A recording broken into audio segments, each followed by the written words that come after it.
Link TV, connecting you to the world. Link TV is viewer supported. Watch more at linktv.org. Link TV presents Mosaic World News from the Middle East. Here are today's top stories. 17 Houthi rebels killed in car bombing in Yemen. Egypt's Christians clash with police, 1 killed and dozens wounded. And Israel demolishes more Palestinian homes in the West Bank. Mosaic World News from the Middle East begins now.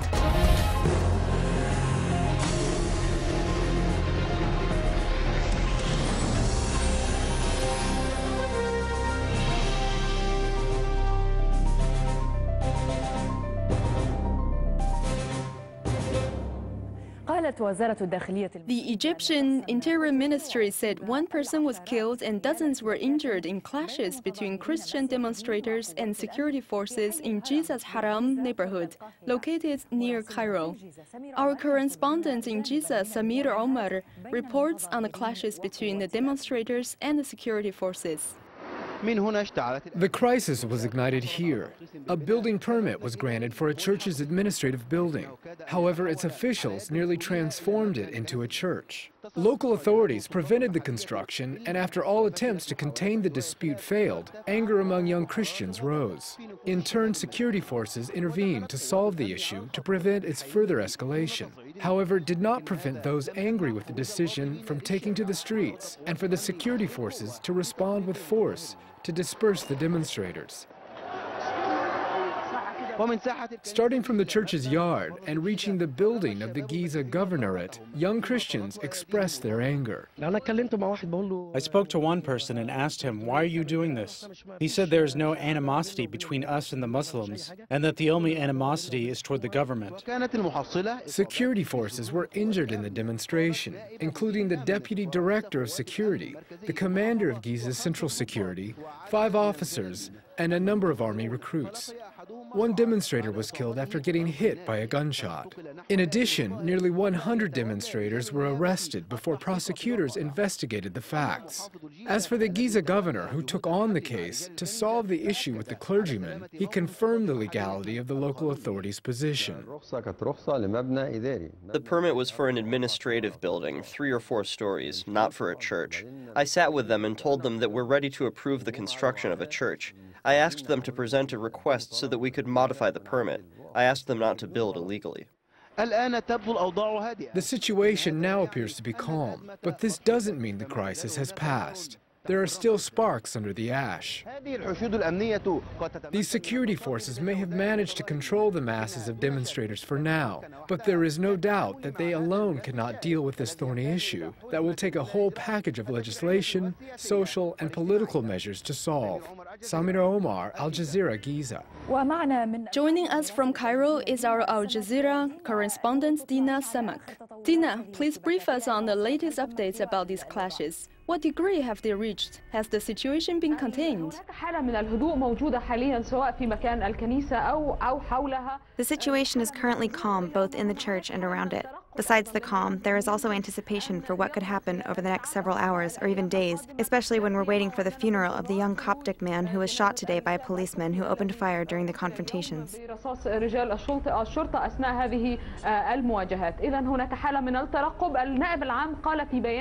The Attorney General released a statement a little while ago saying that a total of 51 people were injured, including 7 police officers and 11 security men. The rest were protesters.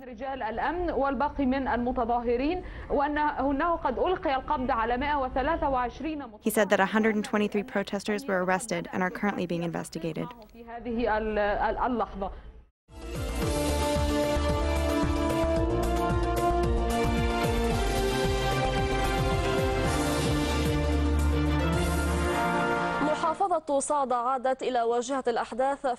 Today, Yemen's Sada province is making headlines once again. Houthi spokesman Mohammed Abdus Salam reported that 17 individuals were killed and 15 others were injured in an attack that targeted a Houthi procession in the Jawf region.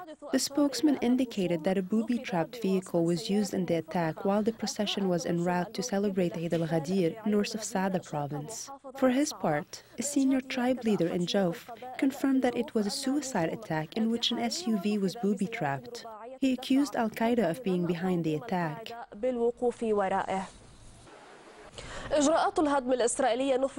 Israeli demolition measures were implemented against additional Palestinian families. An Israeli bulldozer demolished the home of a Palestinian family in eastern Jerusalem under the protection of Israeli police, even though the homeowner had a court order to halt the demolition. The Israeli army also destroyed 2 homes and dismantled a tent used by Palestinians in the village of Abu al-Ajaj in the West Bank's Jordan Valley, under the pretext that these facilities were illegally built. Joining us over the phone is our correspondent Shuruk Asad from the village of Abu al-Ajaj. Shuruk, to start with, will you tell us about the atmosphere in the village and describe the scene there? Sahar, early this morning, the Israeli army destroyed 2 homes that housed nearly 30 individuals from 2 families, in addition to 2 large structures that housed livestock that fed the families. The village of Abu Ajaj has nearly 200 residents and is a Bedouin farming community. The Israeli army is saying it will destroy the rest of the village under the pretext that the land belongs to a nearby settlement. However, the villagers denied the claim and said that Israel resorts to demolition and other such measures because it wants to expand the specific settlement and all settlements in Aghwar at the expense of the Palestinian communities living there. It is worth mentioning, Sahar, that Israel has large ambitions in the Aghwar region because it is a border region. It is the Palestinians' eastern entryway into Jordan, and it also has water. Israel wants the region to hold few Arabs and more settlements. For this reason, we are witnessing large problems in the communities, including the Abu Ajaj community. Thank you, Shuruk Asad.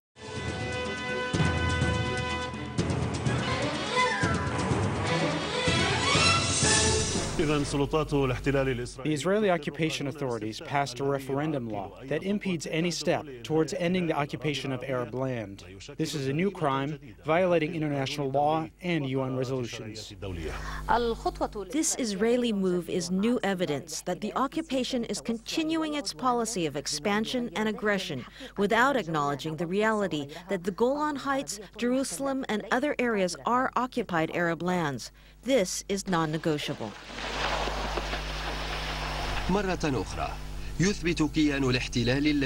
Once again, the occupation entity, which was founded and grew on incursion, annexation, and terrorism, proves itself to be the farthest party from peace. The doctrine of expansion and aggression will continue to dominate its racist mentality and activities through lawmaking and legislation, without any change in its behavior that violates the most basic international principles and laws. The Israeli bill, which stipulates that a referendum be conducted before any withdrawal from Arab lands, is no more than an attempt to legitimize the Israeli occupation of these areas after certain invalid annexation decisions were made. This is a move that violates international law. It wants to maintain Israeli settler groups and their mercenaries in exchange for ending its occupation of a land that it does not own an inch of. The occupation's approval of this bill is an official obituary for the efforts to achieve a fair and complete peace, and a new crime violating international resolutions regarding occupied Palestinian, Syrian, and Lebanese lands. The UN, with all of its organizations, is called upon to stand firmly by their responsibility and announce with determination that the fate of these lands should be decided by the removal of the illegal occupation from them. They should affirm that Arab people's rights are inalienable, because they are not a commodity subject to a referendum or the Israeli people's mood. The Israeli decision is also a slap to the United States, the presumed caretaker of peace. The U.S. provides military and political support to the Israeli occupation in exchange for Israel returning to negotiations, which Israel sees as nothing but a way to receive concessions from the Arabs.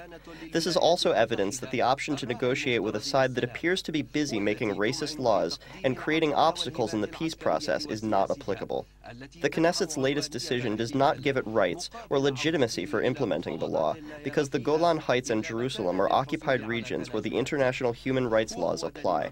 As for the many laws of racism and expansionism, they will not prevent the people from continuing their rightful resistance on their land, awaiting the day for their real return to their motherland through resistance or with peace.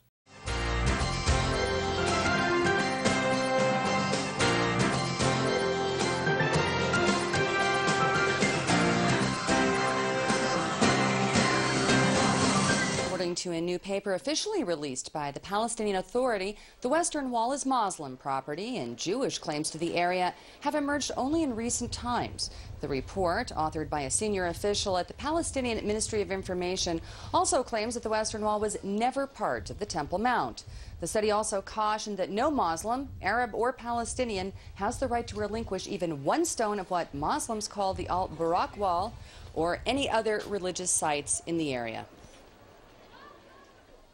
Returning now to the Knesset law requiring a national referendum before annexed land can be exchanged, we're joined in the studio by Hebrew University political science professor Avram Diskin. Professor Diskin, good evening. Good evening. Tell me, do you share the sentiments of several labor members of Knesset, including the Minister of Defense, Ehud Barak, who say that this new law will effectively tie the hands of any Israeli government in current or even future peace negotiations? I'm not so sure. We'll have to wait and see what the circumstances are. You know, my experience is that usually when the government makes a major decision about giving land or about giving war, you know, any major decision in that area of foreign policy is usually heavily supported by the public. So I don't know where that comes from. But there was a promise, you know, to have a referendum for the first time actually by Golda Meir. So we're talking about something that is there for decades. And now, you know, the tool to implement that is there. Palestinians are saying that by passing this legislation that Israel is making a mockery of international law. Do they have a point? I think it's more or less the same point that they have when they claim that the temple never existed and that the Western world was actually part of a mosque.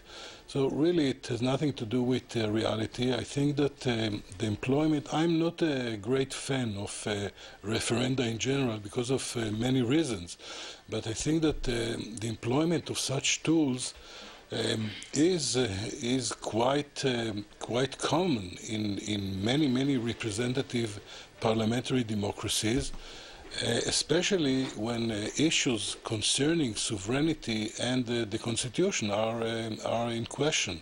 So it's really not something new. And Professor Diskin, I'd really be very interested to hear, and I hope our viewers would as well. What are your reservations about referendums? Why don't you like them? Why shouldn't the public have a voice in this process?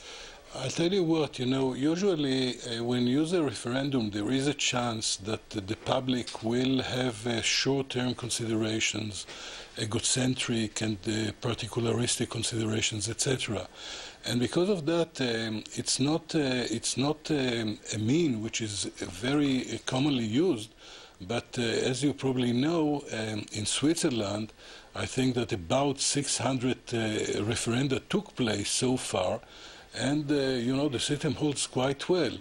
We do know, however, that in California, on the other hand, it did cause quite a number of problems. So there is a problem, but we are talking here about a major question and about a promise that was fulfilled.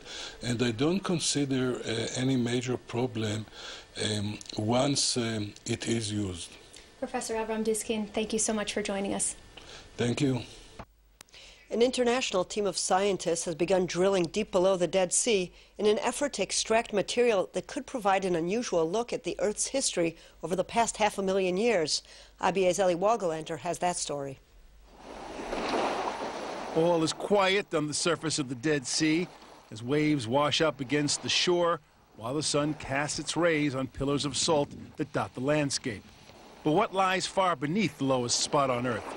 That's the question scientists want to know, and they're digging deep to find out. 1,200 meters deep and 500,000 years back. The project involves extracting a layer cake of soil, which will be subjected to high-resolution examination by scientists from fields ranging from climate science to chemistry for clues about Earth's changing environment, shifting weather patterns, and seismic activity. This project is aimed at providing a unique record, unprecedented record, of the paleoclimate and the paleoseismicity in the Middle East over the last 500,000 years.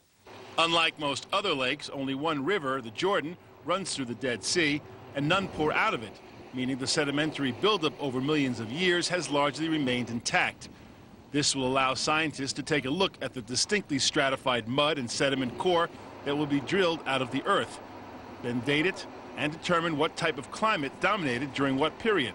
The $2.5 million 40-day project is being conducted by about 40 scientists and in cooperation with partners from 6 countries, as well as the Palestinian Authority. The message is that I think we can get along together, and if I was to rename this project, I think I would call it Drilling for Peace in the Middle East. Workers will drill in 2 daily shifts of 12 hours, removing the core bit by bit in cylinders that are 3 meters long and 13 centimeters in diameter. These will then be shipped to the University of Bremen in Germany, where they will be refrigerated and prepared for study. Scientists are feeling great anticipation at what lies below, as the lowest place on Earth is about to go lower. Ellie Wogelanter, IBA News.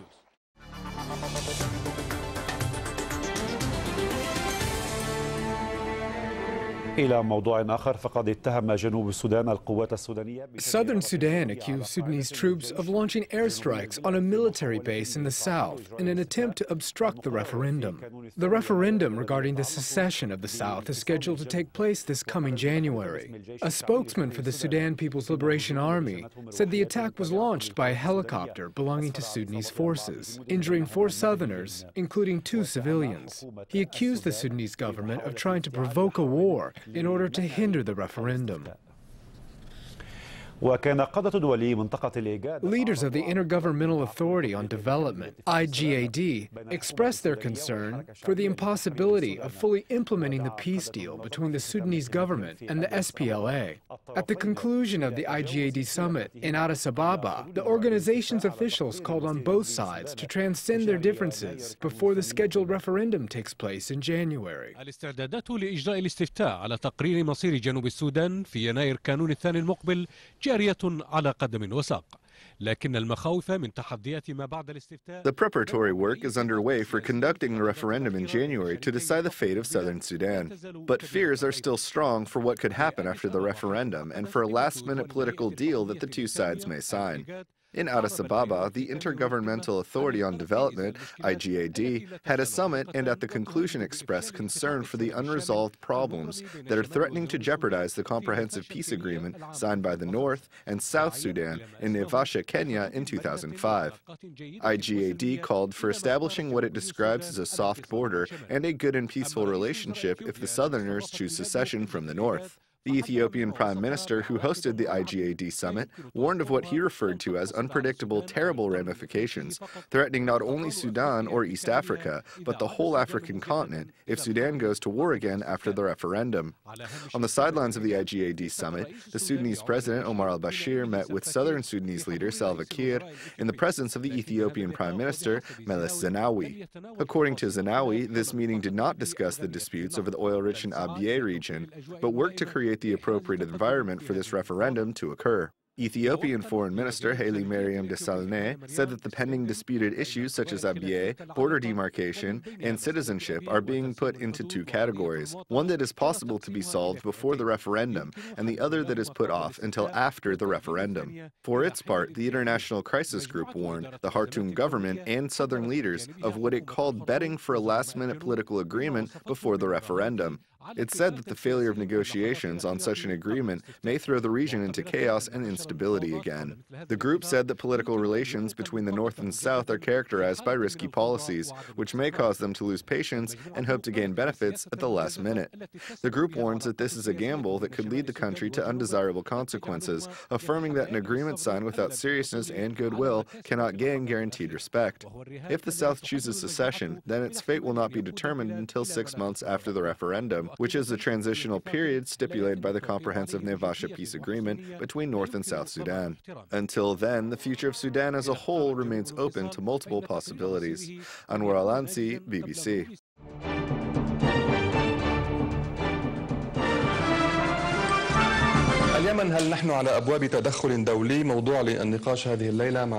Tonight's Sajalat is entitled, Is Yemen on the Verge of Foreign Intervention?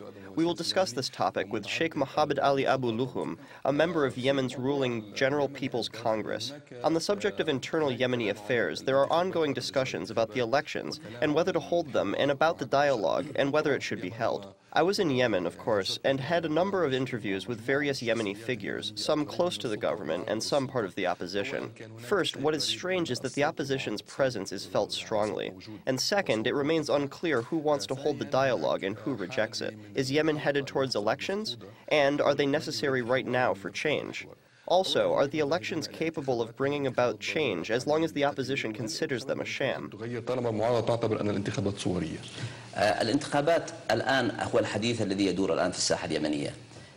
Yemen is preoccupied by the elections right now. Personally, I believe the elections offer two choices, either stability and security or instability until after the elections. So what do we want? Rushing the elections is wrong because securing the right kind of environment before holding them is essential. The elections represent a form of reassurance to the people. What do I want from the elections? A better life.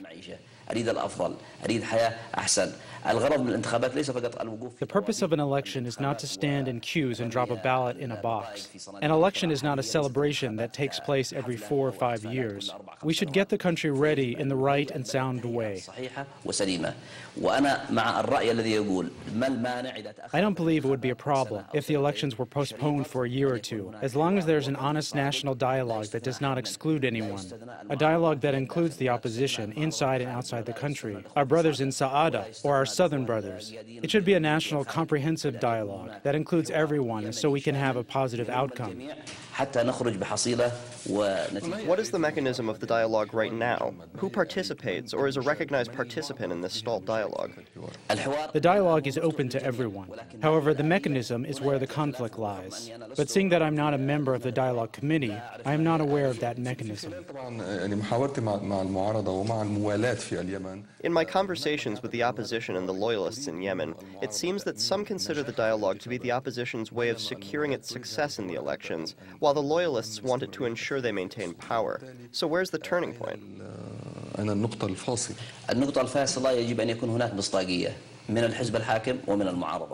There should be credibility from both the ruling party and the opposition. The objective of the dialogue is to get Yemen out of the current impasse. If some have secret agendas, then both sides will pay the price. Yemeni citizens are wary of partisanship.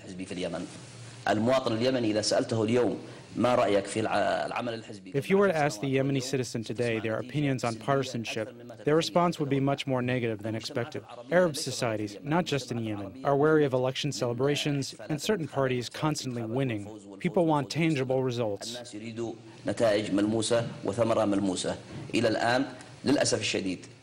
Sadly, I am part of the ruling party, but if you were to ask me my opinion on partisanship in Yemen, I would say that my conviction in it is less than 50%.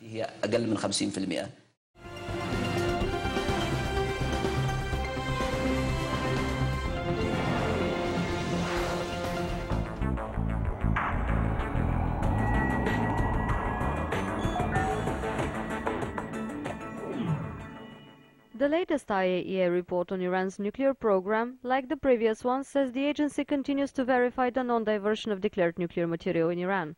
The 9-page document released by IAEA Chief Yukiya Amano, however, calls on Iran to immediately suspend all enrichment-related activities. That is in fact a paradox which we have raised for the international community. When all nuclear activities are accounted for and there is no diversion to military purposes, and it remains for peaceful purposes under the full scope safeguard of IAEA, in fact the most robust inspection in the history of IAEA, then what is justification for referring to old obsolete requests of suspension?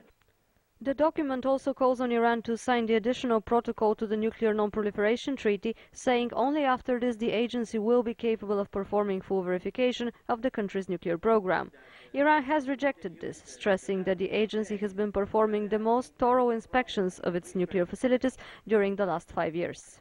We have requested the Director General, and we hope that in the future he will improve his report to make a clear distinction between the legally binding obligations under the NPT comprehensive safeguard and other requests that voluntarily they might request Iran to do it. But there is no obligation, of course. The report also refers to the alleged military aspect of Iran's nuclear program, saying Iran still has to answer outstanding questions. The allegations were raised by the former U.S. administration in May 2008 after Iran had closed all outstanding issues mentioned in the modalities plan with the agency signed in August 2007. In its previous reports, IAEA have also said the agency has not yet found any evidence of the alleged military dimension of Iran's nuclear program. Another issue that remains open is the fueling of the Tehran research reactor, which produces radioisotopes for cancer treatment. Experts believe Iran has the right to buy or swap fuel for the reactor and should not be forced to export its bulk of low-enriched uranium as demanded by the Vienna Group, United States, France and Russia, and the P5+1. It would be open to everybody, and the price should not be above the world market price. So I do think it works, and if Iran wants to buy it, it should buy it. That would be fine. Iran is a signatory to the Nuclear Non-Proliferation Treaty and has all its nuclear activities under constant IAEA supervision. The latest IAEA report on Iran will be discussed at the regular meeting of the agency's Board of Governors starting early December. And the contents of the report is, as usual, expected to give enough points for argument, both to the supporters and to the adversaries of Iran. Eva Manasieva, Press TV, Vienna. The views expressed on Mosaic are from contributing broadcasters, not Link TV or its sponsors.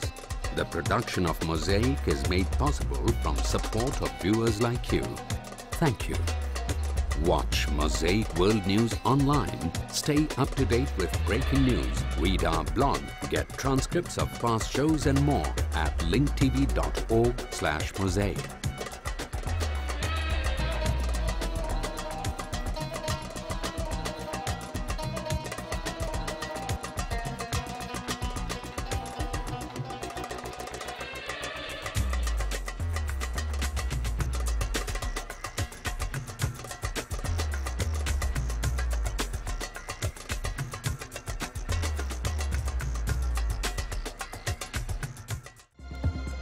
This program is brought to you by Link TV for educational and non-commercial use only. Link TV is the only U.S. network dedicated to global and national news, uncompromising documentaries, and diverse cultural programs. Programs which connect you to the world.